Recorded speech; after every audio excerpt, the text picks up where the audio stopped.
խմբագիր, պարոն Գալստյան, հասցրիք տեսակցել, այս պահի դրությամբ ինչպես է գնահատում դուք կողքից իր վիճակը եւ դեպքի մասին, ինչի համար հենց Միհրան Հակոբյանը։ Նախ վիճակի հետ կապված ունի ինչքան հասկանում եմ, մասնագետ չեմ, բայց ունի միջին ծանրության վնասվածքներ, ունի կոտրվածք նաև, մնացյալը այլևս երևի թե բժիշկները ավելի մանրամասն կասեն, ամենայն հավանականությամբ կհոսպիտալացվի եւ այսօր առնվազն այսօր կմնա հիվանդանոցում, բայց Միրանը տղա է եւ թե մարմնապես եւ թե հոգեպես ես կարծում եմ, որ նմանատիպ երևույթները իր վրա այն ազդեցությունը, որ ցանկացել են որպեսզի լինի այս ամեն ինչը կազմակերպողները, տեղի չունենան։ Սա մեկ։ Երկրորդը, ինչ վերաբերվում է ինչու, ես ենթադրում եմ Միհրանի, գիտեք, ես կարծում եմ, որ ինքը մեր այսօրվա ժամանակակից լավագույն հրապարակախոսներից մեկն է եւ համեմելով այսօրվա այս իրավիճակը պատմական այսպես հղումներով եւ գնահատականներով կարողանում է շատ համապարփակ պատկեր ներկայացնել Հայաստանում տեղի ունեցող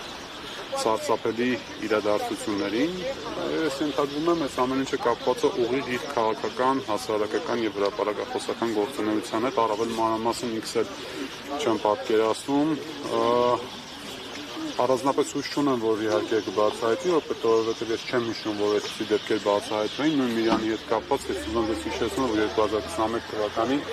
իր տանը դիմաց կայանված մեքենայի վրա նռնակ էին նետել, մարտական նռնակ էին նետել եւ միայն երջանիկ պատահականությամբ այդ պահին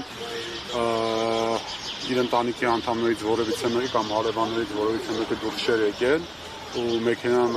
փաստորեն ամբողջությամբ վնասվել էր։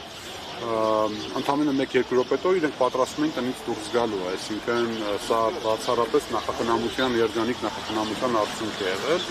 Ուստի այս առումով ոչ նա բացահայտվեց, անցել է արդեն 5 տարի, գրեթե 5 տարի եւ այդ դեպքը չի բացահայտվել։ Առանձնապես մեծ հույս չունեմ, որ սա էլ կբացահայտվի, որովհետեւ կրկին կապվում է ամեն ինչի քաղաքական, հրապարակային եւ հրապարակախոսական գործունեության հետ։ Մնացյալը տեսնենք։ Այսինքն այլևս չի կարելի քննադատել իշխանությունների նույնիսկ։ Դե գիտեք ինչ, այս պայն են ինչ որ ունենք, իշխանությունները կամ դժվար եմ ասել, թե չի կարելի քննադատել, կարելի եւ պետք է քննադատել։ Այնպիսի իշխանություններ չեն, որոնք արձանի չեն քննադատության, բայց թե հատկապես ինչի համար, որ դրվագի համար եւ այլն, ես դա չեմ կարող ասել, ավելի շատ կապում է ընդհանուր այսպես գործունեության հետ։ Մի հստակեցում էլ մեզ հայտնի է դարձել ըստ մեր տեղեկությունների, որ մի քանի օր Միհրան Հակոբյանին հետևել են։ Ինքը ամենայն դեպս դա զգացել է։ Դուք ես առնչությամբ ինչ տեղեկություն ունեք։ Այս բան ես ոչինչ չեմ կարող ասել, վստահ եմ, որ հետևել են, որտեղ տրամաբանական է դա, հակառակ պարագայում ինքը գտնվել է ոչ իր տան մոտ, գտնվել են ոչ այնտեղ, որտեղ որ ինքը մշտապես լինում է, գտնվել է այսպես իր հարազատներից մեկի բժշկական անհրաժեշտությամբ կլինիկաներից մեկի մոտ, Դալմայի մոտ գտնվող կլինիկայից վերցել է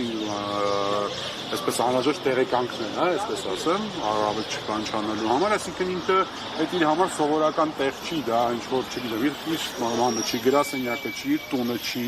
իր սիրած սրճարանը չի, որտեղ կարելի է մշտապես իրան հանդիպել, այսինքն դա մի տեղ է, որտեղ ինքը կարող է գտնվել իր կյանքում 1 կամ 2 անգամ, ուստի տրամաբանություն հուշում է, որ այո, իրեն հետևել են, առնվազն տեսել են, թե ինքը որտեղ է գնում, հարմար բան են փորձել գործել, ինչքան ես գիտեմ, ինչքան ես հարցրեցի խոսել Միրանի հետ, փաստորեն եղել են դիմակներով, դեմքները փակած առնվազն, ինչ մարդուճանի բան, կարծում Միրանը որ աստվածարար դուրս գա,